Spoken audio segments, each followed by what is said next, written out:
ಪ್ರೀತಿಯ ಪ್ರಥಮ PUCಯ ವಿದ್ಯಾರ್ಥಿಗಳೇ, ಈಗಾಗಲೇ ನಾವು ಚಾಪ್ಟರ್ ವೈಸ್ ಇಂಪಾರ್ಟೆಂಟ್ ಕ್ವಶನ್ಸ್ಗಳನ್ನು ಅಪ್ಲೋಡ್ ಮಾಡ್ತಾ ಇದ್ದೇವೆ.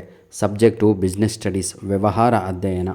ಅದನ್ನು ಬಹಳ ಜನ ಕನ್ನಡ ಮೀಡಿಯಮಲ್ಲಿ ಕೊಡಿ, ಕ್ವಶನ್ ಪೇಪರಿಗೆ ಕೊಡಿ, ಇಷ್ಟು ಹಾಕ್ತಾ ಇರುವಂಥದ್ದೇ ದೊಡ್ಡ ಕೆಲಸ ಆಗಿದೆ. ಎನಿಹೌ, ನಿಮ್ಮ ಪ್ರೀತಿ ಸಹಕಾರ ನಮ್ಮ ಜೊತೆ ಇರಲಿ.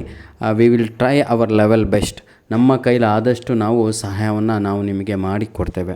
ಇನ್ನೊಂದು ಮುಖ್ಯವಾದ ವಿಷಯ ಪ್ರೀತಿಯ ವಿದ್ಯಾರ್ಥಿಗಳೇ, ನಾವು ಅಪ್ಲೋಡ್ ಮಾಡಿರುವಂತಹ ಕ್ವಶನ್ಸ್ಗಳು ಪರ್ಫೆಕ್ಟಾಗಿ ತಾವುಗಳು ಕಲಿತ್ರೆ, ನಾನು ಹೇಳ್ತೀನಲ್ವಾ, ಮುಂದೆ ಎಕ್ಸಾಮ್ ಆದ ತಕ್ಷಣ ಫಸ್ಟು ಕಮೆಂಟ್ಸಲ್ಲಿ ಸರ್ ಥ್ಯಾಂಕ್ ಯು ನಮಗೆ ಓದೋಕ್ಕೂ ಟೈಮ್ ಇರೋಲ್ಲ, ಅದಕ್ಕೆ ರಿಪ್ಲೈ ಮಾಡೋಕ್ಕೂ ಟೈಮ್ ಇರೋಲ್ಲ.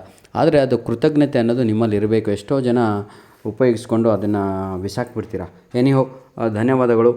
ಈ ಒಂದು ಪ್ರಶ್ನೆಗಳನ್ನು ರೆಡಿ ಮಾಡಿದಂಥ ನಮ್ಮ ಕಲೀಗು ಯಶವಂತ್ ಅವರಿಗೆ ಧನ್ಯವಾದಗಳನ್ನು ತಿಳಿಸ್ತಿದ್ದೀನಿ. ಯಶವಂತ್ ಸರ್ ಅವರಿಗೆ ಗಾಡ್ ಬ್ಲೆಸ್ ಯು ಸರ್. ಇದೇ ರೀತಿಯಾಗಿ ಮುಂದಿನ ದಿನಗಳಲ್ಲಿಯೂ ಕೂಡ ಮಕ್ಕಳಿಗೆ ಹೆಲ್ಪ್ ಆಗುವ ರೀತಿಯಲ್ಲಿ ಪ್ರಶ್ನೆಗಳನ್ನು ತಾವುಗಳು ಸಿದ್ಧತೆ ಮಾಡಬೇಕು ಅಂತ ಕೇಳ್ಕೊಳ್ತಾ ವಿಡಿಯೋನ ಇಲ್ಲಿಗೆ ಮುಗಿಸ್ತಾ ಇದ್ದೇನೆ.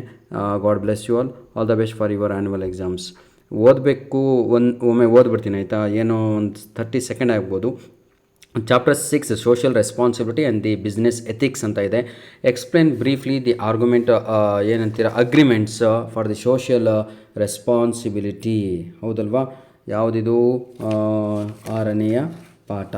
ನೆಕ್ಸ್ಟು ಎಕ್ಸ್ಪ್ಲೇನ್ ಬ್ರೀಫ್ಲಿ ದಿ ಏನಿದು arguments against social responsibility. Explain the kinds of social responsibility. Explain the social responsibility towards customers, towards owners, towards share holders. ಈ ರೀತಿಯಾಗಿ workers, government or the community. Explain briefly any 4 elements of business ethics ಅಂತ ಇದೆ. ಧನ್ಯವಾದಗಳು ಪ್ರೀತಿಯ ವಿದ್ಯಾರ್ಥಿಗಳೇ. ದಯವಿಟ್ಟು ನಮ್ಮ ವೀಡಿಯೋಸ್ಗಳನ್ನು like, share ಹಾಗೂ ಒಂದು ಕಮೆಂಟ್ ಬರೀರಿ ಅಂತ ಹೇಳ್ತಾ ವಿಡಿಯೋನ ಮುಗಿಸ್ತಾ ಇದ್ದೇನೆ. ಧನ್ಯವಾದಗಳು. God bless you all.